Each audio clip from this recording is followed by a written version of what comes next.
जय हिंद साथियों, वंदे मातरम। स्वागत है आपका अपने YouTube चैनल शिक्षा सागर एकेडमी पे। आई होप आप अच्छे होंगे, मस्त होंगे, स्वस्थ होंगे। आपकी पढ़ाई बढ़िया बेहतरीन ढंग से चल रही होगी। साथियों, आज हम आरआरबी ग्रुप डी एग्ज़ाम के लिए विज्ञान में डाइजेशन यानी पाचन से संबंधित महत्वपूर्ण थ्योरी तथा इनसे रिलेटेड क्वेश्चन को डिस्कस करेंगे। साथियों, डाइजेशन की आज हम पूरी थ्योरी पढ़ने वाले हैं और इनसे रिलेटेड जो प्रश्न एग्जाम हाल में पूछे गए हैं उनको भी हम डिस्कस करेंगे।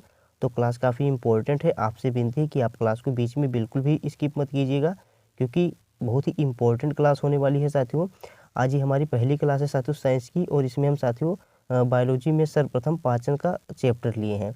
तो चलिए साथियों, बिना किसी देरी के हम क्लास की ओर बढ़ते हैं। उससे पहले आपसे विनती है कि अगर आप चैनल पर नए हैं तो प्लीज़ आप चैनल को सब्सक्राइब कर दीजिएगा और साथ ही इस वीडियो का लिंक अपने दोस्तों के पास ज़रूर शेयर कीजिएगा। तो देखिए साथियों, हमारा पहला चैप्टर है डाइजेशन यानी पाचन। तो देखिए, इनको हम एकदम बेहतरीन ढंग से शुरू से साथियों पढ़ने वाले हैं। पहले इनके साथ हम थ्योरी के चैप्टर को पढ़ेंगे, उसके बाद इनसे रिलेटेड जो एग्जाम हाल में प्रश्न पूछे गए उनको डिस्कस करने वाले हैं। फिर देखिए साथियों, पाचन के चरण, उसके बाद में अवशोषण, फिर इसके बाद में साथियों इनसे रिलेटेड जो प्रश्न एग्जाम हाल में पूछे गए इनको डिस्कस करेंगे। फिर देखिए, पाचन तंत्र की पूरी प्रणाली हम पढ़ने वाले हैं। पाचन तंत्र की संरचना पढ़ेंगे। उसके बाद में साथियों जो हमारे पाचन तंत्र में सहायक जो ग्रंथियां और जो मुख गुहा में पाए जाते हैं उनके बारे में पढ़ेंगे। जो हमारे साथियों ओवरऑल पाचन में जो हमारे सहायक होते हैं इन सब के बारे में हम डिस्कस करने वाले हैं। तो देखिए साथियों, पहली स्लाइड हमारी है डाइजेशन यानी पाचन। तो सबसे पहले हम पाचन की साथियों परिभाषा जान लेते हैं कि पाचन है क्या। तो देखिए, जटिल खाद्य पदार्थों को सरल रूप से बदलने की प्रक्रिया को पाचन कहते हैं। देखिए साथियों, यहाँ पे है कि जटिल खाद्य पदार्थों को सरल रूप से बदलने की प्रक्रिया को पाचन कहते हैं। मान लीजिए साथियों, ये एक बड़ा रोटी का टुकड़ा है। तो देखिए, अगर रोटी को आप सीधा तो साथियों मुंह में खा नहीं सकते हैं। तो इसको जब आप मुंह में लेंगे तो साथियों इसके छोटे छोटे टुकड़े होंगे। आप इसको जब चबाएंगे साथियों तो ये छोटे छोटे टुकड़ों में परिवर्तित हो जाएगा। तो वही है साथियों जी, जटिल खाद्य पदार्थों को सरल रूप में बदलने की प्रक्रिया।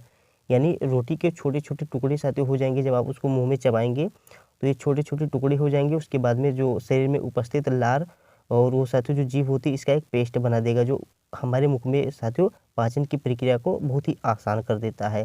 तो जटिल खाद्य पदार्थों को सरल रूप से बदलने की प्रक्रिया को क्या कहते हैं साथियों? पाचन कहते हैं, जिसे अंग्रेजी में साथियों the process of converting complex food substances into simpler form it called digestions.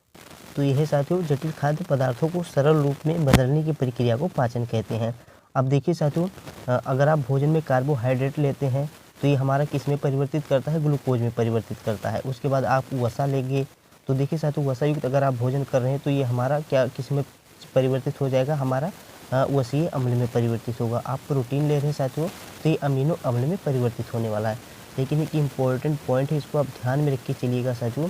जो विटामिन हो और मिनरल जिसे हम खनिज कहते हैं साथियों, इनका पाचन शरीर में नहीं होता है। यह पहले से ही सूक्ष्म होते हैं अतः इनका और पाचन होना संभव नहीं है। तो ये काफ़ी इंपॉर्टेंट है, इसको आप ध्यान में रख के चलिएगा। बाकी साथियों इससे संबंधित क्वेश्चन पूछे जाते हैं कि जो कार्बोहाइड्रेट है साथियों, ये पाचन के बाद यह किस में परिवर्तित हो जाता है? तो साथियों कार्बोहाइड्रेट पाचन होने के बाद साथियों ग्लूकोज में परिवर्तित होता है। उसके बाद वसा जो है साथियों ये वसीय अम्ल में परिवर्तित हो जाएगा और प्रोटीन जो है ये अमीनो अम्ल में परिवर्तित हो जाएगा। तो काफ़ी इंपॉर्टेंट है, आप इसको ध्यान में रख के चलिएगा। और ये वाला जो है साथियों विटामिन और मिनरल खनिज का पाचन शरीर में नहीं होता, ये पहले से ही साथियों सूक्ष्म होते हैं। जो साथियों विटामिन और खनिज होते हैं पहले से ही साथियों सूक्ष्म होते हैं अतः इनका और पाचन होना संभव नहीं है। तो ये ध्यान में रख के चलिएगा। तो देखिए साथियों, अभी हमने पूछा था कि पाचन के बाद कार्बोहाइड्रेट किस में परिवर्तित हो जाता है। अब यहाँ पे आप देख सकते हैं कि RRB group D 4/12/2018 shift third में पूछा गया क्वेश्चन है। तो देखिए, अभी हमने यहाँ पे जो पढ़ा था साथियों, कार्बोहाइड्रेट पाचन के बाद किस में परिवर्तित होता है? तो ग्लूकोज में परिवर्तित हो जाता है। तो वही क्वेश्चन साथियों आपको एग्जाम हाल में पूछ लिया गया है। इसीलिए मैं कहता हूँ साथियों, थ्योरी के साथ अगर आप इनके एग्जाम हाल में जो क्वेश्चन पूछे गए इनको पढ़ेंगे तो बहुत ही आसानी से आपको एकदम बेहतरीन ढंग से इनके सभी प्रश्न और थ्योरी समझ में आने वाली है। तो यहाँ पे देखिए बोला हमारा कि पाचन के बाद कार्बोहाइड्रेट किस में परिवर्तित हो जाता है। तो यहाँ पे हमने क्या पढ़ा था साथियों? कार्बोहाइड्रेट किस में होगा? तो साथियों ग्लूकोज में परिवर्तित हो जाएगा। तो आप आसानी से साथियों इसका उत्तर निकाल सकते हैं कि किस में परिवर्तित होगा। तो साथियों ग्लूकोज में परिवर्तित हो जाएगा। तो यहाँ पे साथियों हमारा राइट आंसर क्या होने वाला है?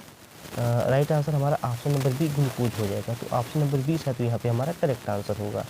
चलिए साथियों अगले क्वेश्चन की ओर बढ़ते हैं। देखते हैं साथियों हमारी अगली स्लाइड क्या है। अब देखिए साथियों, अब हम पढ़ेंगे पाचन के चरण, यानी हमारी पाचन जो होती है साथियों, ये पाचन की प्रक्रिया साथियों कितने चरणों में होती है। तो टोटल साथियों ये 5 चरणों में होती है। कितने में साथियों? तो 5 चरण में होती है। देखिए पहली प्रक्रिया हमारी है साथियों अंतर्ग्रहण। क्या है साथियों? अंतर्ग्रहण, जिसे हम इंगेशन कहते हैं। क्या कहते हैं साथियों? तो इंगेशन कहते हैं। देखिए अंतर्ग्रहण क्या होता है साथियों?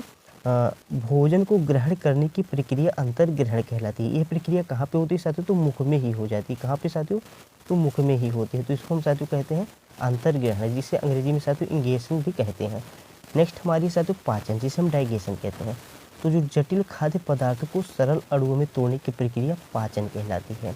अब देखिए साथियों, हमने शुरू में बताया था कि कोई रोटी का टुकड़ा है, जब आप इसको खाते हैं साथियों, तो जब ये मुंह में जाता है साथियों, तो आधा से ज़्यादा साथियों ये जो जब मुंह में हमारे जाता है, तो जटिल खाद्य पदार्थों को सरल अणुओं में तोड़ना, यानी जब मुंह में जाएगा साथियों, तो हम दांतों से इसको साथियों चबा चबा के इसको छोटे छोटे टुकड़ों में करके पेस्ट बना देते हैं।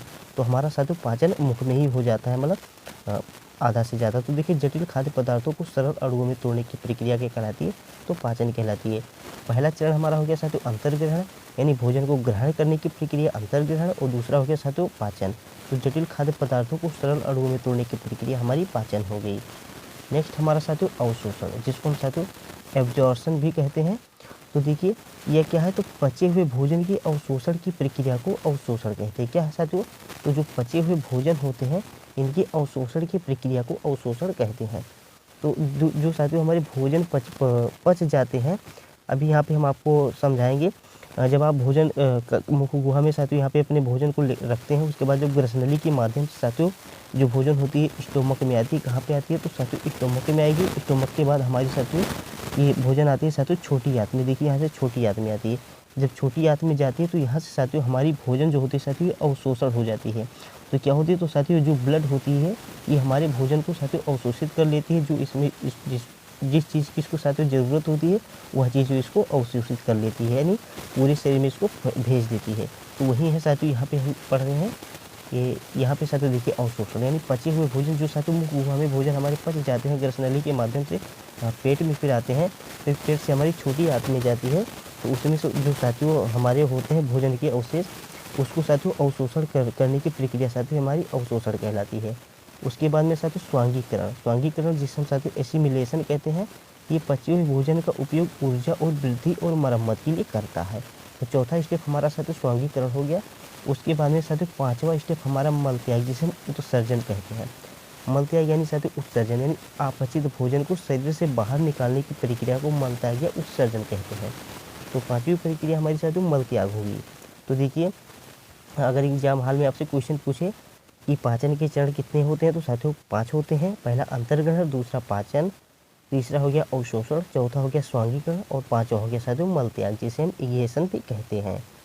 अब देखिए साथियों यहाँ पे हमारा क्वेश्चन है कि पाचन के संदर्भ में गलत कथन को पहचानिए। अब देखिए हमने यहाँ पे पूरा साथियों पढ़ लिया है।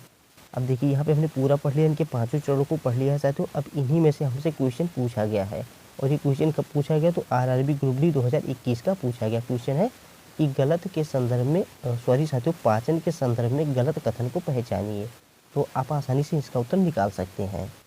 तो साथियों यहाँ पे हमारा राइट आंसर क्या हो जाएगा? यहाँ पे राइट आंसर साथियों ऑप्शन नंबर डी हो जाएगा। स्वांगीकरण और अवशोषण दोनों अंतर्ग्रहण के पहले होते हैं। यहाँ पे हमें बताना था कि पाचन के संदर्भ में गलत कथन कौन सा साथियों? तो साथियों में जो गलत कथन है वही हमें बताना था।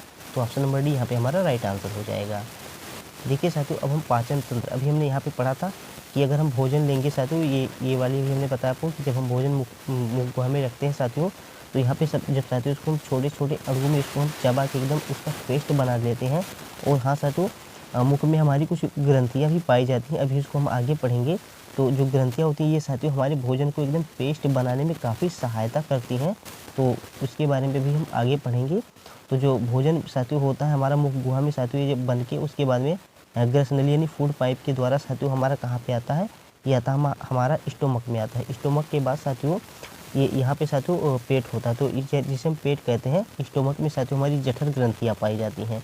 यहाँ पे साथियों फिर इसका पाचन होता है। उसके बाद हमारी साथियों भोजन छोटी आंत में जाती है। फिर छोटी आंत में जाती है साथियों, तो छोटी आंत में ये हमारा जो होता है भोजन, इसमें जो इम्पोर्टेंट जो इसके साथियों कण होते हैं जो हमारे शरीर को जिसकी आवश्यकता होती है, यहाँ से जो अवशोषित कर लेता है, यानी ये रक्त में भेज देता है। उसके बाद में जो साथियों अपचित भोजन रहता है, जो बच जाता है, जिसकी शरीर को आवश्यकता नहीं रहती है, वह साथियों यहीं से हमारा साथियों जुड़ा होता है। साथियों आप ध्यान से देखेंगे तो बड़ी आंत में, फिर बड़ी आंत में साथियों ऐसे ऐसे घूम घूम के इस प्रकार से घूमते हुए साथियों बड़ी आंत से ये सीधा आपके गुदा द्वार के द्वारा बाहर चला आता है। तो ये हमारा पाचन तंत्र का स्ट्रक्चर है। देखिए साथियों, अब पाचन तंत्र की संरचना एक आहार नली के द्वारा होती है और साथियों सहायक ग्रंथियाँ जो होती है इसमें हमारे भोजन को पाचन कराने में, तो ये कुछ इंपॉर्टेंट सहायक ग्रंथियाँ भी इसमें शामिल होती हैं। तो पहले साथियों मुख गुहा हमारी होती है, ये हम अभी हमने पढ़ा था, जिसको हम बकल कैविटी कहते हैं। दूसरा हो गया साथियों एसोफेगस, जिसे हम ग्रास नली कहते हैं। इंपॉर्टेंट एसोफेगस साथियों ये पूछा जाता है कि एसोफेगस क्या है, तो साथियों जो ग्रास नली है ये हमारा एसोफेगस है, जिसे हम फूड पाइप भी कहते हैं। नेक्स्ट साथियों हमारा अमाशय, जिसे हम स्टोमक कहते हैं, ये भी हमने पढ़ा साथियों, ये हमारा अमाशय हो गया। उसके बाद में हमारी साथियों छोटी आंत हो गई ये वाली। उसके बाद में साथियों ये हमारी बड़ी आंत हो गई, ये वाली जो पॉइंट है साथियों हमारी बड़ी आंत होगी, और इसको हम साथियों गुदा यानी एनस कहते हैं। इससे क्या कहते हैं, गुदा कहते हैं साथियों, ये ध्यान में रख के चलिएगा। अब देखिए साथियों, पाचन को सहायता करने में हमारी कुछ महत्वपूर्ण सहायक ग्रंथियाँ होती हैं। तो देखिए पहली हमारी होगी लार ग्रंथियाँ। ये कहाँ पाई जाती है, तो साथियों ये हमारी मुख में पाई जाती है। लार ग्रंथियाँ जो है साथियों ये हमारी मुख में पाई जाती हैं। अभी आगे इनको हम पढ़ेंगे। उसके बाद में जो जठर ग्रंथि है साथियों ये हमारी कहाँ पाई जाती है, तो ये हमारी साथियों स्टोमक में पाई जाती है जठर ग्रंथि। उसके बाद में यकृत, यकृत हमारा यहाँ पे है साथियों। उसके बाद में अग्न्याशय है साथियों, जिसे हम पैंक्रियाज ग्रंथि कहते हैं। अग्न्याशय साथियों ठीक इसके नीचे होता है। यहाँ पे अगर आप देखेंगे ध्यान से तो दिखेगा अग्न्याशय साथियों स्टोमक के, और स्टोमक को साथियों जो बड़ी आंत है इसके बीच में थोड़ा होता है हमारा अग्न्याशय। तो ये सब साथियों का कुछ इंपॉर्टेंट हमारी ग्रंथियाँ हैं जो हमारे पाचन में काफ़ी महत्वपूर्ण भूमिका निभाती हैं। अब देखिए साथियों, सबसे पहले हम जान लेते हैं मुख गुहा। तो मुख गुहा में साथियों हमारा भोजन का पाचन किस प्रकार से होता है। तो देखिए मुख गुहा में साथियों हमारे भोजन के पाचन के लिए सहायता करते हैं। पहला तो साथियों हमारा हो गया साथियों दांत हो गया। उसके बाद में साथियों हमारी जीभ हो गई, ये हमारी जीभ हो गई साथियों। उसके बाद में साथियों इधर हमारे कुछ लार पाए जाते हैं, जिससे हम सलाइवा जो होते हैं हमारे साथियों, यहाँ पे कुछ लार पाए जाते हैं। तो ये सब साथियों हमारी काफ़ी सॉरी साथियों ये सब पाचन में काफ़ी सहायता करती हैं। तो मुख गुहा में साथियों पहले तो दांत होते हैं, उसके बाद में साथियों जीभ होती है, फिर उसके बाद में लार ग्रंथियाँ पाई जाती हैं। तो एक एक करके चलिए साथियों इनके बारे में पढ़ लेते हैं। तो सबसे पहले साथियों हम दांत के बारे में पढ़ेंगे। पहले हम साथियों दांत के बारे में पढ़ेंगे, उसके बाद जीभ के बारे में पढ़ेंगे, उसके बाद लार के बारे में पढ़ने वाले हैं। तो चलिए साथियों अब हम दांत के बारे में पढ़ेंगे। उससे पहले साथियों आपको यदि क्लास अच्छी लग रही है तो प्लीज़ आप वीडियो को लाइक कर दीजिएगा। क्या कीजिएगा साथियों, वीडियो को लाइक कर दीजिएगा। और साथियों साथ ही अगर आप चैनल पर नए हैं तो चैनल को साथियों सब्सक्राइब जरूर कर लीजिएगा। क्या कीजिएगा साथियों, प्लीज़ आप चैनल को सब्सक्राइब कर लीजिएगा और इस वीडियो का लिंक अपने दोस्तों के पास ज़रूर शेयर कीजिएगा। और क्लास में और कमेंट में साथियों ज़रूर बताना कि क्लास कैसी लग रही है। और हाँ साथियों, यदि वीडियो में हमसे कहीं पे कोई गलती हो जाए तो कमेंट में ज़रूर बताना, मैं उसको सुधारने का प्रयास करूँगा। क्योंकि साथियों आज पहली क्लास है तो हो सकता है कुछ दिक्कत हो जाए या कहीं पे कुछ गलती हो जाए, तो कमेंट में ज़रूर बताना। अपनी तरफ से मैं अपना 100% दे रहा हूँ। तो साथियों ये करना आप बिल्कुल भी मत भूलिएगा। चैनल को लाइक सॉरी साथियों वीडियो को लाइक ज़रूर कीजिएगा। चैनल पर नए हैं तो चैनल को सब्सक्राइब कीजिएगा और इस वीडियो का लिंक अपने दोस्तों के पास शेयर ज़रूर कीजिएगा। तो चलिए साथियों हम दांत के बारे में पढ़ लेते हैं, उसके बाद जीभ के बारे में पढ़ेंगे, फिर लार के बारे में पढ़ने वाले हैं। देखिए साथियों ये हमारी स्लाइड खुल के आ गई है दांत। तो देखिए दांत, सबसे पहले हम बात करेंगे दांत के अध्ययन। तो दांत के अध्ययन को क्या कहते हैं साथियों, तो दांत के अध्ययन को साथियों ओडोंटोलॉजी कहते हैं। क्या कहते हैं साथियों, तो ओडोंटोलॉजी कहते हैं। तो देखिए साथियों लिखा जाएगा साथियों ओडोंटोलॉजी, लेकिन बोला जाएगा साथियों डोंटोलॉजी, क्योंकि यहाँ पे ओ जो है साथियों हमारा साइलेंट होता है। तो देखिए साथियों लिखेंगे हम साथियों ओडोंटोलॉजी और बोलेंगे डोंटोलॉजी। तो ये ध्यान में रख के चलेगा, दांत का अध्ययन क्या कहलाता है, तो साथियों डोंटोलॉजी कहलाता है। अब देखिए यहाँ पे अगर आप ध्यान से देखेंगे साथियों तो अगर ये वाला पार्ट साथियों, तो हमारा नीचे वाला जो पार्ट होता है साथियों इसको हम रूट कहते हैं। क्या कहते हैं, तो साथियों रूट कहते हैं। यहाँ पे आपको लिखा भी नजर आएगा, रूट कहते हैं। और इसके ऊपरी भाग को साथियों हम क्राउन कहते हैं। क्या कहते हैं साथियों, तो क्राउन कहते हैं। और ये जो बीच वाला है साथियों ये हमारा मसूड़ा हो गया। तो हमारे दांत साथियों कुछ इस प्रकार से होते हैं। ये निचला वाला जो होता है भाग साथियों हमारे मसूड़े में लगे होते हैं और ऊपर वाला भाग हमें दिखता है। तो जो ऊपरी वाला भाग होता है साथियों उसको हम क्राउन कहते हैं और नीचे वाले भाग को साथियों हम रूट कहते हैं। तो ये ध्यान में रख के चलिएगा, काफ़ी इम्पोर्टेंट होता है। और हमारे दांत के साथियों ऊपरी सतह जो यहाँ पे आप दिख रहा होगा साथियों, ये दांत का जो हमारा साथियों ये ऊपरी सतह है, इसे हम क्या कहते हैं, इनेमल कहते हैं। क्या कहते हैं साथियों, इनेमल कहते हैं। आपको साथियों यहाँ पे लिखा भी दिख रहा होगा, ध्यान से देखिएगा, अंग्रेजी में इनेमल लिखा है। और ये साथियों शरीर का सबसे सख्त और कठोर भाग होता है, काफ़ी इम्पोर्टेंट है और एग्जाम हॉल में क्वेश्चन पूछा भी जाता है कि शरीर का सबसे कठोर भाग कौन होता है, तो साथियों इनेमल होता है। ये काफ़ी मजबूत होता है साथियों। ये साथियों कैल्शियम कार्बोनेट और कैल्शियम फास्फेट से मिलकर बना होता है और सर्वाधिक मात्रा में साथियों कैल्शियम फास्फेट इसमें पाया जाता है। तो एग्जाम हॉल में साथियों क्वेश्चन पूछा गया है कि दांत में सर्वाधिक मात्रा में क्या पाया जाता है, तो साथियों कैल्शियम फास्फेट पाया जाता है। तो आप इसको ध्यान में रख के चलिएगा। और देखिए साथियों यहाँ पे हमारी कुछ कड़िकाएँ दिख रही होंगी साथियों, जो नसें युक्त जैसे होती साथियों, ये हमारी यहाँ पे कुछ दिख रही हैं। तो ये साथियों क्या है, जो दांत को मजबूती प्रदान करती है हमारी, जो साथियों इसमें जो हमारा आता है, जो ब्लड बहता है। अभी हमने यहाँ पे आपको बताया था कि जो शरीर में जो हमारा भोजन साथियों पच के यहाँ पे जब छोटी आंत में आता है, तो जो शरीर को कुछ इम्पोर्टेंट चीज़ चाहिए होता है, तो ये साथियों अवशोषित करके हमारे रक्त में भेज देता है। तो जब साथियों रक्त हमारा बहते हुए साथियों यहाँ तक आता है, तो दांत में भी जो नसें होती हैं यहाँ पे भी ये जाता है। तो ये सब साथियों हमारे रक्त को यहाँ तक लेके आती हैं। और खैर इसमें साथियों इम्पोर्टेंट हमारा दांत का सबसे कठोर भाग साथियों इनेमल हो गया। उसके बाद में साथियों निचले भाग को हम रूट कहते हैं और ऊपरी भाग को क्राउन कहते हैं। ये ध्यान में रख के चलिएगा। और यहाँ पे हम लिखा भी है साथियों कि हमारे दांत की ऊपरी सतह पर मौजूद इनेमल हमारे पूरे शरीर का सबसे सख्त और कठोर भाग होता है। नेक्स्ट है साथियों शिशुओं के 20 दांत होते हैं जबकि वयस्कों के 32 होते हैं। तो काफ़ी इम्पोर्टेंट है कि शिशु के कितने होते हैं, तो साथियों 20 दांत होते हैं, ये ध्यान में रख के चलिएगा। और वयस्क में साथियों कितने होते हैं, तो 32 होते हैं। अब देखिए साथियों यहाँ पे हमारा क्वेश्चन है कि दांत का इनेमल किससे बना होता है। आरआरबी एनटीपीसी 2016 में पूछा गया क्वेश्चन है। तो अभी हमने बताया सर्वाधिक मात्रा में क्या पाया जाता है साथियों, तो कैल्शियम फास्फेट पाया जाता है। क्या पाया जाता है साथियों, तो कैल्शियम फास्फेट पाया जाता है। तो ऑप्शन नंबर डी यहाँ पे हमारा सही उत्तर होगा। आरआरबी एनटीपीसी 2016 का क्वेश्चन है। अब देखिए साथियों अब हम वयस्क व्यक्ति के बारे में जो दांत होता है इसके में अगर हम देखेंगे तो देखिए ऊपरी जबड़ा में 16 होते हैं और निचली जबड़ा में भी साथियों 16 होते हैं। तो वयस्क में कितने होते हैं साथियों, तो टोटल 32 दांत होते हैं हमने कहा था।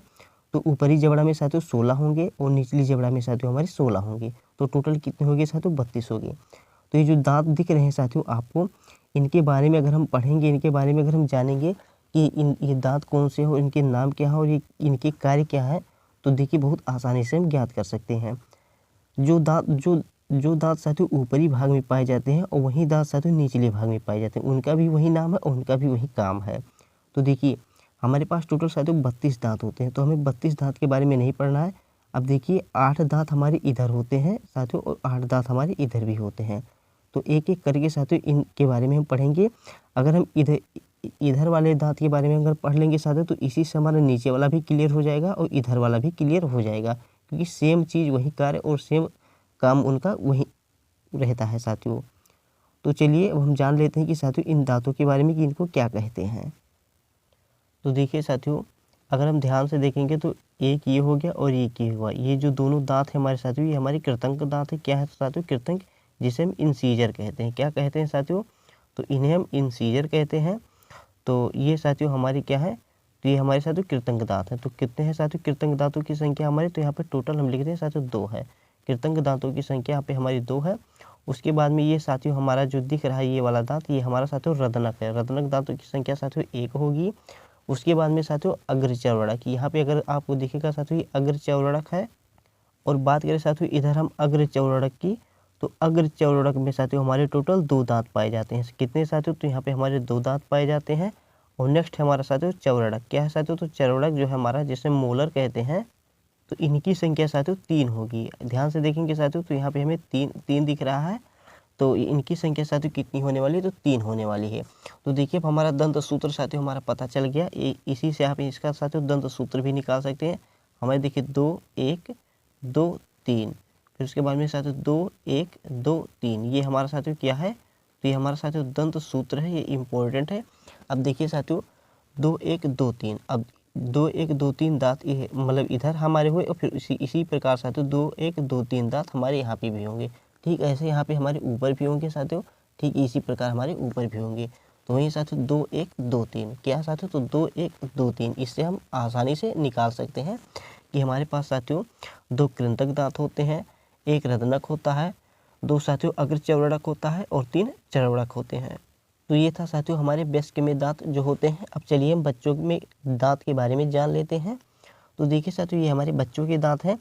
अब यहाँ पे आपको बहुत ध्यान से दिख रहा होगा साथियों, हमारे यहाँ पे दांत के नाम भी लिखे गए हैं। यहाँ पे साथियों हमारा सेंट्रल इंसीजर हो गया, उसके बाद में हमारा साथियों यहाँ लेटरल इंसीजर हो गया जिसे हम रत्नक कहते हैं। उसके बाद यहाँ पे हमारा कैनाइन हो गया साथियों। अब देखिए यहाँ पे फर्स्ट मोलर हो गया, उसके बाद में यहाँ पे सेकंड मोलर हो गया। ये सब हमारे दांत लिखे गए हैं। तो देखिए जैसे हमने साथियों वयस्क के दांतों को पढ़ा था, ठीक इसी प्रकार साथियों हम बच्चे के भी दांत को पढ़ने वाले हैं। तो देखिए साथियों अब यहाँ पे आपको मोलर, यहाँ पे देखिए मोलर जो है बच्चों में साथियों मोलर यानी जिसे हम चौरड़क कहते हैं, इनकी संख्या यहाँ पे साथियों 2 है, एक ये और एक ये 2। तो यहाँ पे साथियों यहाँ पे 2 लिखा है कि साथियों मोलर यानी चौरड़क दांतों की संख्या 2 है। उसके बाद में साथियों हमारा साथियों क्या साथियों तो अग्र चौरड़क। तो बच्चों में साथियों क्या है तो अग्र चौरड़क नहीं पाए जाते हैं। अगर यहाँ पे हम देखेंगे साथियों अग्र चौरड़क दांतों की संख्या हमारी 2 है, क्या साथियों 2 है, लेकिन यहाँ पे साथियों बच्चों में साथियों अग्र चौरड़क हमारे नहीं पाए जाते हैं। देखिए एक बार देखिए साथियों यहाँ पे जिसे हम प्रीमोलर कहते हैं, जो अग्र चौरड़क होता है साथियों यहाँ पे वयस्कों में 2 होती है, लेकिन यहाँ पे बच्चों में साथियों प्रीमोलर नहीं पाए जाते हैं। तो बच्चों में साथियों प्रीमोलर नहीं पाए जाते, ये ध्यान में रख के चलिएगा, एग्जाम में आपसे पूछा भी जा सकता है। और बात के साथियों रत्नक की, किसकी साथियों तो रत्नक की। देखिए यहाँ पे रत्नक दांतों की संख्या, कैनाइन की संख्या कितनी साथियों यहाँ पे 1 है, और यहाँ पे बच्चों में देखेंगे साथियों कैनाइन की संख्या तो यहाँ पे भी 1 है। तो यहाँ पे भी साथियों 1 रहेगी, और कृतंक दांत की संख्या यहाँ पे 2 होने वाली है हमारी। कितनी होने वाली है साथियों तो 2 दांत हमारे साथियों कृतंक के होते हैं। तो ये कुछ हमारे साथियों बच्चों के थे। तो देखिए साथियों बच्चों का हमारा दंत सूत्र कैसे बन गया, तो 2 1 0 2, फिर उसके बाद में 2 1 0 2, ये हमारे साथियों बच्चों के दंत सूत्र के दांत हैं। और यहाँ पे साथियों इनके समय दिए गए हैं कि सेंट्रल इंसीजर कब निकलता है, तो 8 से 12 मंथ से साथियों 6 से 7 ईयर्स के बीच में रहता है। तो इसी प्रकार साथियों यहाँ पे उनके कुछ महीने और समय दिए हैं कि इनके दांत की अवधि कब से कब के बीच में रहती है। तो आप एक बार इनको देख लीजिएगा। अब देखिए साथियों यहाँ पे हमारा क्वेश्चन कैसे बन रहा है। आरआरबी ग्रुप डी 6/10/2022 शिफ्ट 1 में पूछा गया क्वेश्चन है कि एक वयस्क साथियों सॉरी यहाँ पे लिखा एक वयस्क व्यक्ति के मुंह में कृतंक दांत होते हैं। मोस्ट इंपॉर्टेंट क्वेश्चन साथियों, एक वयस्क व्यक्ति के मुंह में कृतंक दांत होते हैं। तो देखिए साथियों हमारे ऑप्शन क्या क्या है, हमारे ऑप्शन है साथियों 12, option B 8, option number C 10 और ऑप्शन नंबर डी 4। एक वयस्क व्यक्ति के मुंह में कृतंक दांतों की संख्या कितनी होती है। तो देखिए साथियों कृतंक दांतों की संख्या, कई बच्चे साथियों पक्का 4 पे टिक लगाएंगे, लेकिन ये हमारा गलत है। हमारा राइट आंसर यहाँ पे ऑप्शन नंबर बी होगा साथियों। क्या होगा तो 8 दांत होते हैं साथियों। देखिए कैसे, जो भी हमने यहाँ पे दंत सूत्र पढ़ा है साथियों 2 1 2 3, क्या साथियों तो 2 1 2 3, और पूछा है साथियों कृतंक दांतों की संख्या। तो यहाँ पे देखिए 2 दांत होते हैं हमारी, क्या है तो साथियों यहाँ पे हमें 2 दांत दिख रहे हैं। तो 2 हमारे इधर हो गए और 2 हमारे इधर हो गए, तो 4 हो गए साथियों। फिर 4 जब नीचे होंगे तो 4 ही हमारे ऊपर रहेंगे। तो 4 जब नीचे रहेंगे साथियों तो 4 हमारे ऊपर रहेंगे, तो टोटल अगर ऐड करेंगे तो हमारी संख्या कितनी आएगी, तो साथियों हमारी 8 आएगी। तो वही हमसे क्वेश्चन पूछा है कि एक वयस्क व्यक्ति के मुंह में कितने कृतंक दांत होते हैं। तो साथियों टोटल 8 दांत होते हैं। तो ऑप्शन नंबर बी यहाँ पे हमारा सही उत्तर हो जाएगा। तो बस साथियों आज हम केवल यहीं तक पढ़ेंगे। कल वाली क्लास में साथियों हमारी क्लास स्टार्ट होगी। देखिए आज हमने दांत तक पढ़ा है। अब कल वाली क्लास में साथियों हम जीभ और लार ग्रंथियाँ के बारे में पढ़ेंगे। उसके बाद में जो हमारे पास समय बचेगा साथियों इसके आगे भी पढ़ेंगे, लेकिन हम इन चैप्टर को जरूर ख़त्म करेंगे। तो बायोलॉजी का चैप्टर साथियों हम पूरा ख़त्म करेंगे। पहली हमारी क्लास साथियों डाइजेशन से स्टार्ट है, तो ऐसे ऐसे स्टेप वाइज आपकी क्लास आती रहेगी। तो कमेंट में आप ज़रूर बताइएगा कि आपको आज वाली क्लास कैसी थी साथियों। आज फर्स्ट डे क्लास था, तो हो सकता है आपको थोड़ा समझाने में मैं असफल रहा हूँ। बाकी मैं अपनी तरफ से साथियों अपना 100% दिया हूँ कि आपको एकदम ढंग से समझ में आ जाए। बाकी खैर साथियों आप कमेंट में बताइएगा कि आपको क्लास कैसी थी। तो कमेंट में साथियों ज़रूर बताना, इससे क्या होता है साथियों मुझे मोटिवेशन मिलता है। तो प्लीज़ साथियों कमेंट में ज़रूर बताना कि क्लास कैसी थी, मैं इस क्लास को आगे कंटिन्यू जारी रखूँ या नहीं रखूँ। तो कमेंट में ज़रूर बताना। और हाँ, यदि आपको क्लास अच्छी लगी तो प्लीज़ आप वीडियो को लाइक कर दीजिएगा साथियों। प्लीज़ वीडियो को लाइक कीजिएगा। और अगर आप चैनल पर नए हैं तो चैनल को सब्सक्राइब करके ही जाइएगा। और इस वीडियो का लिंक जितना हो सके साथियों अपने दोस्तों के पास ज़रूर शेयर कीजिएगा। क्या कीजिएगा साथियों, ज़रूर शेयर कीजिएगा, क्योंकि मैं आपके लिए इतना मेहनत करता हूँ। चुनिंदा प्रश्न लेके आता हूँ जो एग्ज़ाम हॉल में पूछे जाते हैं, और जो इम्पोर्टेंट थ्योरी होती है साथियों मैं आपके सामने लेके आता हूँ, और अपनी तरफ से अपना 100% देता हूँ कि आप बेहतरीन ढंग से समझ जाएँ, ताकि आप एग्ज़ाम हॉल में गलती ना करें। तो प्लीज़ साथियों, यदि आपको क्लास अच्छी लग रही है तो वीडियो को लाइक कीजिएगा, चैनल पर नए हैं तो चैनल को सब्सक्राइब कीजिएगा, और जितना हो सके इस वीडियो का लिंक अपने दोस्तों के पास शेयर जरूर कीजिएगा। और वीडियो में हमसे अगर कहीं पे कोई गलती हो गई हो तो मुझे अपना छोटा या बड़ा भाई समझ के माफ़ कीजिएगा। तो प्लीज़ साथियों, कोई गलती हो तो कमेंट में ज़रूर बताना, मैं उसको सुधारने का प्रयास करूँगा। तो चलिए मिलते हैं कल वाली क्लास में। कल वाली क्लास हमारी रीजनिंग की होगी साथियों, वो भी हमारी एकदम थ्योरी वाइज होगी। पहली क्लास हमारी साथियों ब्लड रिलेशन की होने वाली है रीजनिंग में, तो कल वाली क्लास साथियों जरूर देखिएगा। तो मिलते हैं साथियों कल वाली वीडियो में, तब तक के लिए जय हिंद, जय Bharat, Vande Mataram, take care, bye bye, मस्त रहना, अपना ख्याल रखना।